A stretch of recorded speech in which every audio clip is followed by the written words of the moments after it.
ఇదే నా రూమ్. ఎలాగో మన ఎంగేజ్మెంట్ అయిపోయింది కాబట్టి నువ్వు ఒప్పుకుంటే మన రూమ్.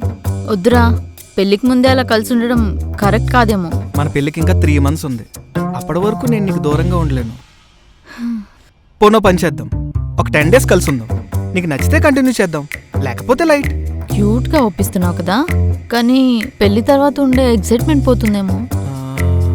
పోనీ ఆ ఎక్సైట్మెంట్ పోకుండా కొంచెం డిఫరెంట్గా ఓ పని చేద్దాం. మనం 90s జనరేషన్ కపుల్లా ఉందాం.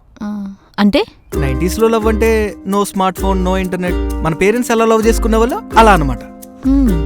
ఈ కాన్సెప్ట్ ఏదో కొత్తగానే ఉంది. నువ్వు అచ్చుకు పుచ్చుకులాడి నన్ను మచ్చిక చేసుకున్నంత వరకు నాకు ఓకే. మన పేరెంట్స్ ఎప్పుడైనా రొమాంటిక్గా ఉండడం చూసావా? కనీసం ప్రేమగా ఉండడమే చూడలేదు, ఇంకా రొమాన్స్ కూడానా?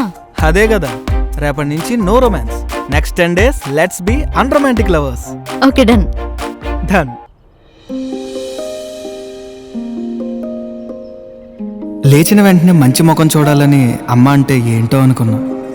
మనం ప్రేమించే వాళ్ళని చూస్తూ రోజు మొదలైతే ఒక పాజిటివ్ ఫీలింగ్తో డే స్టార్ట్ అవుతుంది. మహా, నేను వెళ్తున్నా. ఏమండి? హే, నువ్వు నన్ను ఏవండి ఎంత బాగా పిలిచావో తెలుసా? ఇంకోసారి పిలవా? ఏమండి? బా, చాలీ జీవితానికి. లంచ్ బాక్స్ వద్దా అయితే? ఆహా, హోల్సేల్ లంచ్ బాక్స్. కంప్లీట్గా 90s అమ్మాయిలా మారిపోయావుగా. అడగాలే కానీ ఈ లంచ్ బాక్స్ చాలా కథలు చెప్తాయి. సరే, నేను వెళ్ళొస్తాను. ఎదురు రావచ్చా? రా, అడగాల. ఎదురు రావడం అనేది సెంటిమెంట్ కాదు, ఒక ఎమోషన్ అని ఈరోజు అర్థమైంది.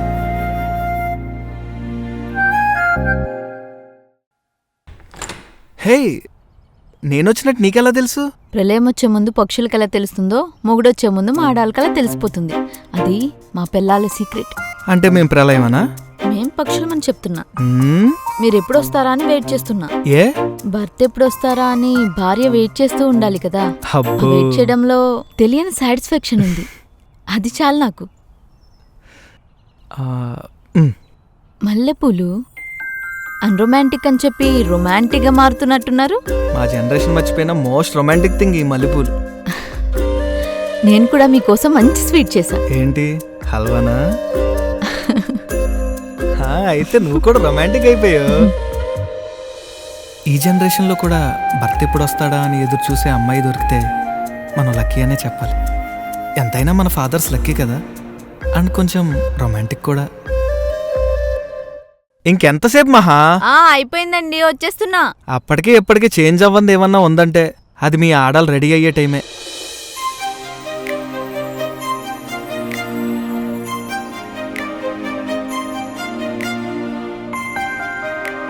దేవతలో ఉన్నావు తెలుసా? బాగుంటావని తెలుసు కానీ ఎంత బాగుంటావు అనుకోలేదు. ఒక్క నిమిషం.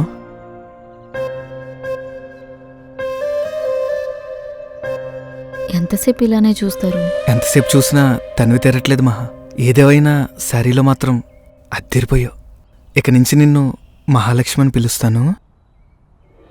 ఏ జనరేషన్లో అయినా చీర కట్టుకున్న వాళ్ళకి ఒక స్పెషల్ అటెన్షన్ ఇస్తారు మా అబ్బాయిలు. ఎంతైనా చీర అందం ఇంక దేనికి రాదు కదా. అందులోనూ మనం ప్రేమించిన అమ్మాయిని చీరలో చూస్తే ఆ ఫీలింగ్ మాటల్లో చెప్పలేం. పైకి చెప్పరు కానీ మా నాన్న కూడా అమ్మని చూసి ఇలానే మురిసిపోయి ఉంటారేమో. సరే, నేను వెళ్ళొస్తాను. వెళ్ళాక కాల్ చేయండి. అప్పుడు ఫోన్స్ మెసేజెస్ లేవేమో. ఈ విషయంలో ఇదంతా వద్దు. Deal is deal. నువ్వు సిన్సియర్గా ఉంటున్నావు, నేను ఉండాలి కదా. సరే, టైంకి తిను, జాగ్రత్త, టైంకి పడుకో, మజ్జిగ తాగు, లేకపోతే వేడి చేస్తుంది. నాన్న వేరే ఊరు వెళ్ళేటప్పుడు అమ్మ ఇలానే జాగ్రత్తలు చెప్పి పంపించేది. పైకి చెప్పదు కానీ అమ్మకి నాన్న అంటే ఎంత ప్రేమో ఇప్పుడిప్పుడే అర్థమవుతుంది. సరేనా, జాగ్రత్తగా వెళ్ళిరండి, నేను ఎదురు చూస్తూ ఉంటాను. ఫ్యామిలీ కోసం అదే ఫ్యామిలీకి దూరంగా వెళ్ళి కష్టపడ్డాం. నాన్నకి ఎంత కష్టమో ఈరోజు అర్థమైంది. ఒక్కసారిగా మా నాన్న గుర్తొచ్చారు. ఎంతైనా నాన్న గ్రేట్ కదా. ఒక లెటర్ రాయడం నా లైఫ్లో ఇదే ఫస్ట్ టైం. ఈ లెటర్ రాస్తున్నప్పుడు నాకు ఒక విషయం క్లియర్గా అర్థమైంది. ఒక లెటర్ కొన్ని 100 ఫోన్ కాల్స్, కొన్ని 1000 మెసేజెస్తో సమానమని. నాన్న అమ్మకి ఎంత ప్రేమతో లెటర్స్ రాసుంటారో ఇప్పుడే తెలుస్తుంది. ఇన్ఫ్యాక్ట్ ప్రతి లెటరు లవ్ లెటరే. నా ముద్దుల మహాలక్ష్మి, అర్థం చేసుకునే అమ్మాయి దొరికితే ప్రతిరోజు పండగలాగే ఉంటుందని ఈ కొన్ని రోజుల్లో అర్థమైంది. లైఫ్ మొత్తం నువ్వే కనిపిస్తున్నావు మహా.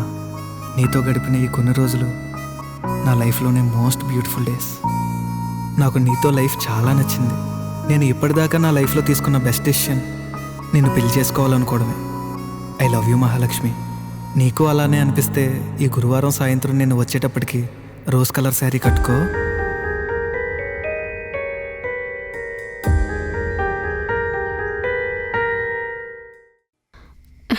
ఇంకా రాలేదేంటి? తనకేం కాలేదు కదా?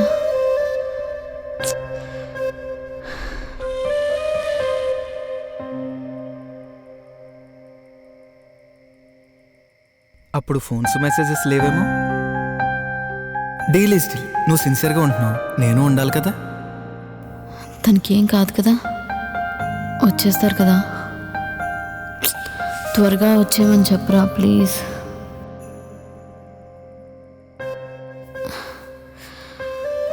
అమ్మ ఎందుకు దేవుడికి దండం పెట్టుకుంటుందో నాకు ఈరోజు అర్థమైంది. అమ్మ తన కోసం దేవుడిని ఎప్పుడు కోరుకోదు, మన కోసమే కోరుకుంటుంది. వస్తాన టైంకి రాకపోతే అమ్మ నాన్న మీద కోపడితే ఏమో అనుకున్నా, కానీ ఇంత టెన్షన్, బాబోయ్ చాలా భయం వేస్తుంది. మహాలక్ష్మి, వచ్చావా? వెళ్ళక కాల్ చేయమన్నా కదా, ఎందుకు చేయలేదు? అది నిన్నే వస్తానన్నావు, ఎందుకు రాలేదు? అంటే ఎంత టెన్షన్ పడ్డానో తెలుసా? నిన్న ఫుల్ వర్షం మహా. నువ్వు ఏడుస్తున్నావు తెలుసా? నా కోసం నువ్వు ఏడుస్తుంటే ఎంత క్యూట్గా ఉన్నావో.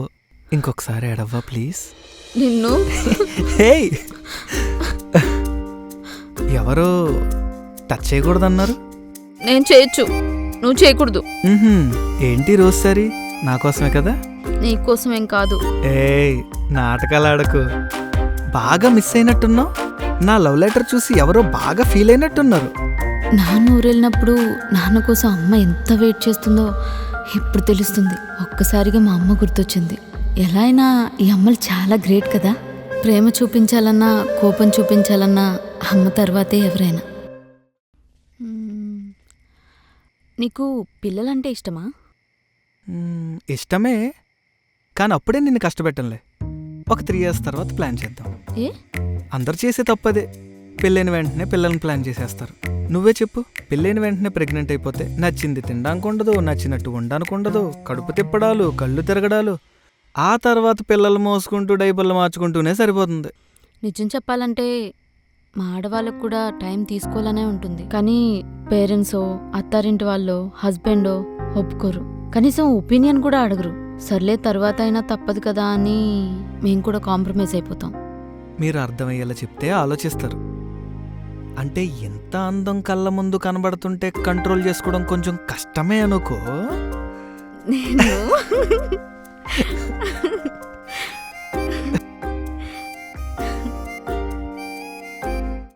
హే, ఈ సర్టిఫికెట్స్ నీవేనా? అవి నావే, పక్కన పెట్టేసేయండి. నువ్వు జాబ్ అప్లై చేయాలంటే కావాలి కదా. జాబ్ చేసి ఏం చేయాలి? అవును, మీ చెల్లి మొన్న ట్రిప్కి ఎలా వెళ్ళింది? దొంగ మొహంది, వద్దన్నా సరే వెళ్ళిపోయింది. ఇంట్లో కూడా అందరూ దానికి సపోర్ట్ చేస్తున్నారు. నువ్వు మీ చెల్లి కన్నా బాగా చదువుకున్నావు, చాలా బాగా ఆలోచిస్తావు, కానీ తన మాట ఎందుకు వింటారు?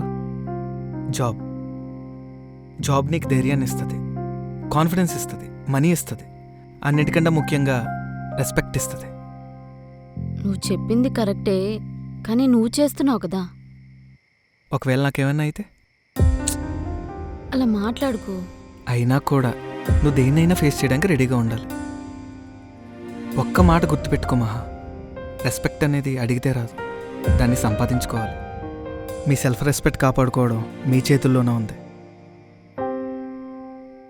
ఎరా, రొమ్ము విరుచుకొని రొమ్ము తాగే రాముగాడు వస్తున్నాడా? బాధపడుతూ బ్రాంతి తాగే గాంధీగాడు, వాడ్కా తాగి వాంతులు చేసుకునే వసంతగాడు, షైన్ అవ్వడానికి వైన్ తాగే జైన్ గాడు, ఆడుతూ 1/2 లీటర్ విస్కీ తాగే అరవింద్ గాడు, టకీలా తాగి షకీలా కావాలనే శశాంక్ గాడు.